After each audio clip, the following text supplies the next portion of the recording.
Olá, alunos, pais e responsáveis. Hoje eu vou passar as orientações para a realização das atividades do Plano de Estudos Tutorados, volume 4, de História do sexto ano. As atividades da semana 3 se iniciam a partir da página 67 e têm como tema a invenção do mundo clássico e o contraponto com outras sociedades.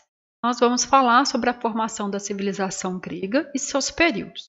E a gente inicia essa atividade com o seguinte texto: a Grécia Antiga, a civilização das ideias. Por volta de 1100 a.C., às margens do Mediterrâneo, na região hoje conhecida como Balcãs, florescia uma das mais brilhantes civilizações da história da humanidade, a civilização grega. A Grécia dos filósofos e pensadores, dos matemáticos, da mitologia, onde deuses tornam-se humanos e humanos tornam-se imortais, a Grécia dos Jogos Olímpicos, da política e da democracia. Ao longo dos anos, várias cidades-estado gregas destacaram-se por seus feitos, seja na ciência de seus habitantes ou na coragem de seus guerreiros, onde podemos destacar as cidades de Esparta e Atenas. Para melhor compreender a história da formação dessa civilização, houve a necessidade de dividir sua evolução política e social em 5 períodos: período pré-homérico, período homérico, período arcaico, período clássico e período helenístico. O primeiro deles, o período homérico, compreende aproximadamente os anos de 2000 a.C. a 1100 a.C. e remonta à formação desta civilização. Ao longo deste período, vários povos estabeleceram-se na região, com destaque inicial para os aqueus, os primeiros a desenvolverem importantes centros urbanos, especialmente a cidade de Micena. Posteriormente, outros povos como eolos e jônios também fixaram-se na região, favorecendo o crescimento das relações dos micênicos com a ilha de Creta, importante posto comercial do Mediterrâneo. Uma sucessão de invasões, começando com aqueus invadindo os cretenses e finalmente os dórios invadindo toda a região da Elade, Grécia, desestabilizou a vida social existente e pôs fim ao que chamamos de período pré-homérico. Após a violenta invasão dórica, grande parte da civilização grega espalhou-se pelo continente europeu, naquilo que foi chamado de primeira diáspora grega. Os habitantes que ficaram na região invadida experimentaram uma grande ruralização da sociedade. Era o início do período homérico, 1100 a.C. a 800 a.C. A vida urbana de antes das invasões deu lugar ao convívio de membros de uma mesma família em uma propriedade de terra, onde todos trabalhariam e colheriam os frutos do seu trabalho, voltados essencialmente para a atividade agropastoril. Essas propriedades familiares foram chamadas de genos, e no princípio não havia distinção social. Ao longo dos anos, o número populacional dos genos foi crescendo sem controle e a vida dessas comunidades foi ficando mais complexa e mais tensa, sendo necessário centralizar a liderança política, judicial, administrativa e religiosa na figura de um líder, que receberia o título de pater. Os habitantes que não eram tão próximos ao pater passaram a reivindicar melhores participações das divisões de terras, gerando instabilidade política e social.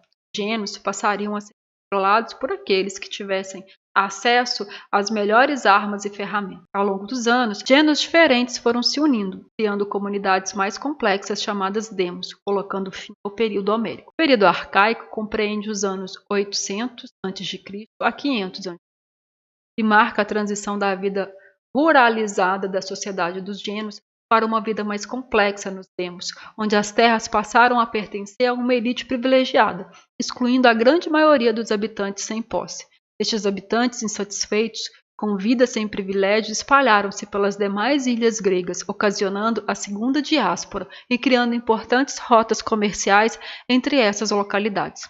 Nos núcleos urbanos, com o poder centralizado numa elite privilegiada, o aumento populacional e o aumento das atividades econômicas revolucionou o modo de interação dos habitantes, criando as primeiras cidades-estados gregas, ou como foram denominadas, as polis. O período clássico irá compreender as transformações políticas entre os anos 500 a.C.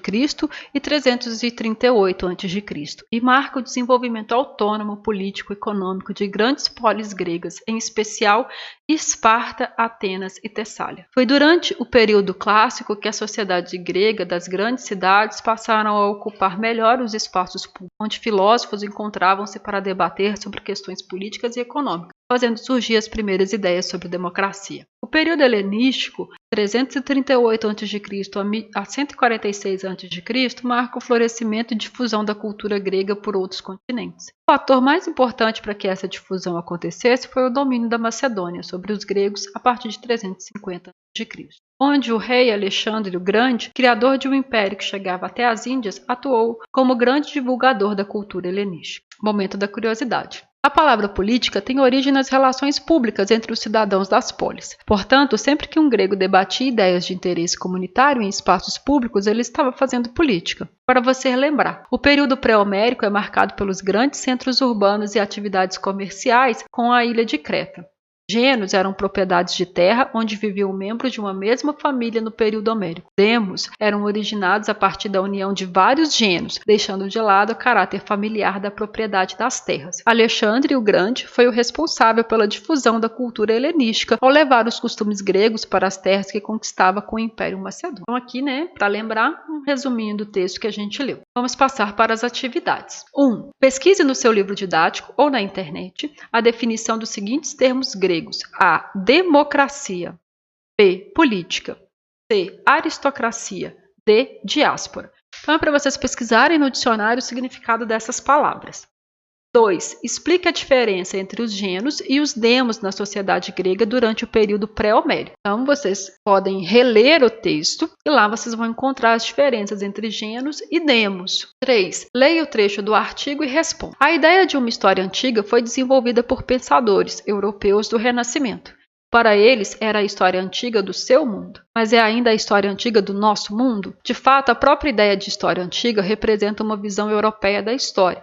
Certo modo de ver a história mundial de uma perspectiva europeia. Em escolas e universidades brasileiras, a história é ensinada como uma sucessão evolutiva que chega ao presente, seguindo certos períodos: pré-história, depois história antiga, medieval, moderna e contemporânea.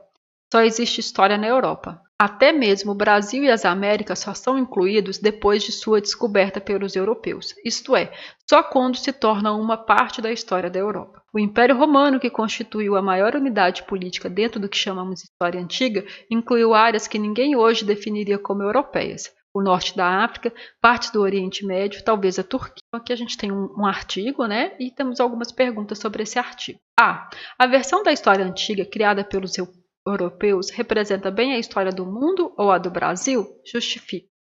A gente já teve essas discussões sobre a necessidade de escrever a nossa história e não a história eurocêntrica. Então, respondam a essa pergunta pensando nisso. Essa história, que é a história dos europeus, criada pelos europeus, baseada na história da Europa, nos representa?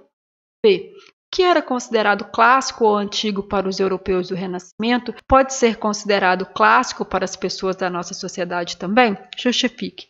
Então a gente tem que pensar que em 1500, por volta de 1500, durante o Renascimento, eles olhavam para a história antiga e isso era o período clássico. E hoje, a gente no século XXI, quando a gente olha para o passado, qual que é o nosso período clássico? Então, essas são as atividades da semana 3. Eu espero que eu tenha conseguido contribuir para o aprendizado de vocês. Eu espero que vocês estejam bem e que a gente se encontre em breve. Até!